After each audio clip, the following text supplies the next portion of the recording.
চলে যাবে, আল্লাহ পাক রব্বুল আলামিন তখন একটা ডাক দিবেন জান্নাতীদেরকেও, বেহেশতের মানুষদেরকেও এবং দোজখের মানুষদেরকেও। ইয়া আহলাল জান্নাতি ফায়াশরাইবুন ওয়া ইয়া আহলান নারি ফায়াশরাইবুন। আল্লাহ যখন ডাক দিবেন, হে বেহেশতবাসী, তারা মনোযোগ নিয়ে মাথা উঁচু করে আল্লাহর দিকে তাকাবে। আবার যখন আল্লাহ পাক দোজখের মানুষকে ডাকবেন, তারাও মাথা উঁচু করে আল্লাহর দিকে তাকাবে যে আল্লাহ কেন ডাকতেছে আবার আমাদেরকে। আমরা এতদিন ধরে চিৎকার করে আল্লাহকে ডাকতেছি, কোনোদিন তো আল্লাহ আমাদের ডাক শুনতেছেন না। দোজখীরা আত্মচিৎকার এবং আর্তনাদ করতে থাকবে, কিন্তু আল্লাহ পাক তাদের সেই আত্মচিৎকারে কখনো সাড়া দিবেন না। কিন্তু একদিন প্রথমবারের মতো আল্লাহ পাক নিজেই তাদেরকে ডাকবেন, ইয়া আহলান নার, হে জাহান্নামের অধিবাসীরা। এই ডাকটা শোনার সাথে সাথে তারা তাদের হৃদয়ের মধ্যে মস্ত বড় একটা আশা নিয়ে আল্লাহর দিকে তাকাবে যে হয়তো আল্লাহ পাক এখন একটু দয়া করবেন আমাদেরকে। জাহান্নামের আগুনে পুড়তে পুড়তে আমাদের যে অবস্থা, আল্লাহ তো দয়ালু, মেহেরবান, রহমান, রহিম, তিনি হয়তো আমাদের প্রতি একটু করুণা করবেন, এই জন্য ডাকতেছেন। আর না হলে এতদিন ধরে আমরা চিৎকার করতেছি, আল্লাহ কোনোদিন আমাদের চিৎকার একটু কর্ণপাতও করেন না, ফিরেও তাকান না। সেই রব তিনি আজ নিজেই আমাদেরকে ডাকতেছেন, তারা তাকাবে। তাকানোর পর উভয় শ্রেণী, উভয় জগৎ, জাহান্নাম এবং জান্নাত এবং জাহান্নাম, উভয়ের অধিবাসীদেরকে আল্লাহ পাক একটা দিকে দৃষ্টি নিবদ্ধ করতে বলবেন তাকায় দেখো। একটা ছোট্ট প্রাণী, গাহাইয়াতি কাবশিন আমলাহা, একটা মোটা তাজা বকরির মতো করে আল্লাহ একটা প্রাণী তাদের সামনে উপস্থিত করবেন। এরপর আল্লাহ পাক জিজ্ঞাসা করবেন জান্নাতি এবং জাহান্নামীদেরকে, চিনো এটাকে? তো তারা বলে তো বকরির মতো দেখা যায়। আল্লাহ বললেন এটা বকরি না, আসলে এটা একটা প্রতীকী রূপ। এটার আসল পরিচয় এটা হলো মৃত্যু, মরণ। এটা সেই মৃত্যু, সেই মরণ যে মৃত্যুর হাত থেকে দুনিয়ার কোন মানুষ যত বড় ক্ষমতাবান হোক, যত বড় ধনবান হোক, যত কিছুই হোক না কেন, যে মৃত্যু কাউকে ছাড়ে নাই, সেই মহাপরাক্রমশালী, সর্বগ্রাসী, দুনিয়ার সকল সুখ শান্তি বিশ্বাসকারী এই মৃত্যু, এটাই হলো আমি আল্লাহ আজকে তাকে একটা প্রতীকী আকৃতি দিয়ে তোমাদের সামনে হাজির করলাম। চিনছো? হ্যাঁ, এখন তো বুঝলাম যে এটা মরণ। এরপর আল্লাহ পাক রব্বুল আলামিন কুদরতের মাধ্যমে সেই মৃত্যু, সেই বকরি নামক মৃত্যুটাকে আল্লাহ পাক রব্বুল আলামিন জবেহ করে দিলেন, মেরে ফেলবেন। এটাকে মরণকে আল্লাহ মেরে ফেলবেন।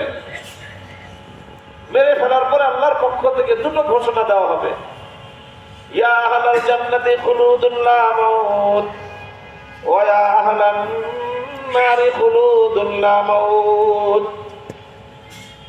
ইয়া আহলাল জান্নাতি খুলুদুন লা মাউত ওয়া ইয়া আহলান নারি খুলুদুন লা মাউত।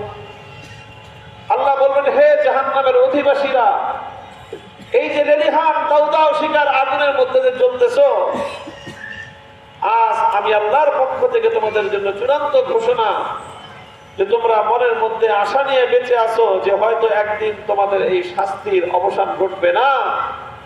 আমি আল্লাহ ঘোষণা করলাম যে চিরকাল পর্যন্ত তোমাদেরকে জাহান্নামের এই আগুনেই জ্বলতে হবে, মৃত্যু আর কোনোদিন তোমাদেরকে স্পর্শ করবে না। আর হে বেহেশতের অধিবাসীরা, তোমরা বেহেশত পেয়েছো, সব কিছু পাওয়ার পরেও তোমাদের মধ্যে একটা আতঙ্ক ছিল যে না জানি আমি আল্লাহ কোনোদিন আবার তোমাদেরকে বেহেশতের এই নিয়ামত থেকে বঞ্চিত করে দেই।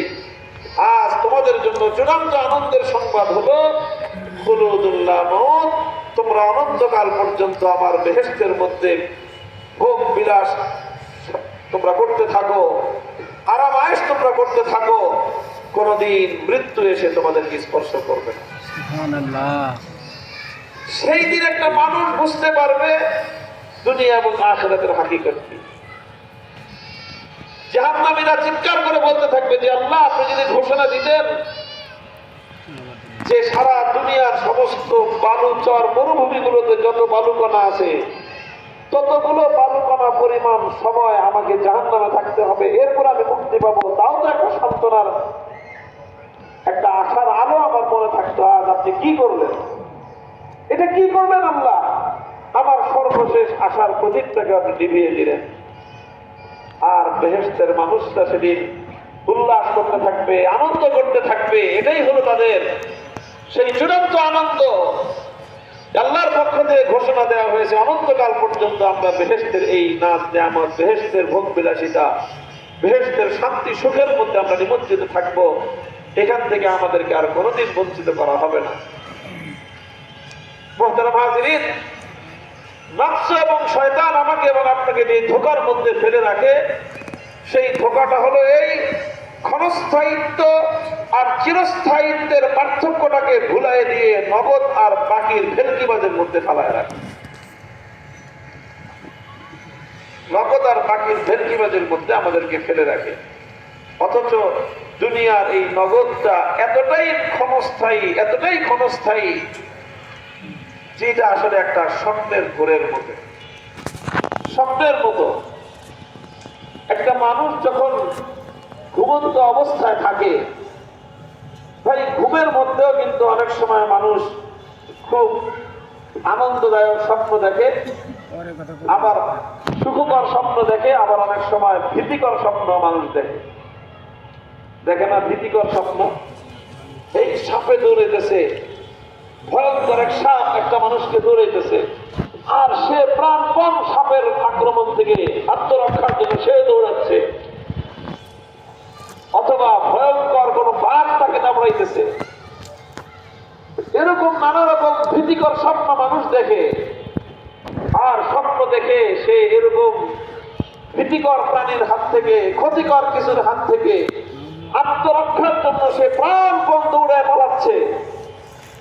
সারা শরীর তার ঘামে ঘর্মাক্ত হয়ে যাচ্ছে, চিৎকার করতে যাচ্ছে, চিৎকার তার গলা দিয়ে বের হয় না, অনেক সময় বের হয়।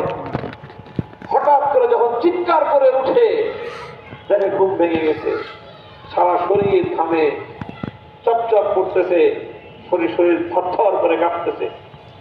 কি হয়েছে? ঘুমাইতেছিলাম এই বিছানার মধ্যে, সাপে দৌড়াইতেছিল। কোথায় সাপ, কোথায় বাঘ, কিছুই নাই। ঘুমের ঘোরে মানুষ ভীতি এবং শঙ্কার মধ্যে থাকে অনেক সময়। আবার অনেক সময় মানুষ স্বপ্নের মধ্যেও এরকম এক আনন্দের মধ্যে থাকে, সে একেবারে সাতটার ধন পেয়ে গেছে, বিশাল আলিশান প্রাসাদের মধ্যে আছে। এরকম আনন্দ আর উৎফুল্ল অবস্থায় ভোগ বিলাসিতার সবকিছুর মধ্যে সে আছে। আনন্দে সে নাচতে থাকে, ভাসতে থাকে। আর সে স্বপ্নের মধ্যে মনে করতে থাকে যে আমি বিশাল এক সাম্রাজ্যের মালিক। হঠাৎ ঘুম থেকে উঠে থাকে যে সিরা খাতার ঘুমায়। তো ভাই, এই যে ঘুমন্ত অবস্থায় যে একটা মানুষ এই আনন্দের স্বপ্ন দেখলো, আনন্দদায়ক স্বপ্ন দেখলো, এই আনন্দের স্থায়িত্ব কতটুকু? এই আনন্দের স্থায়িত্ব কতটুকু?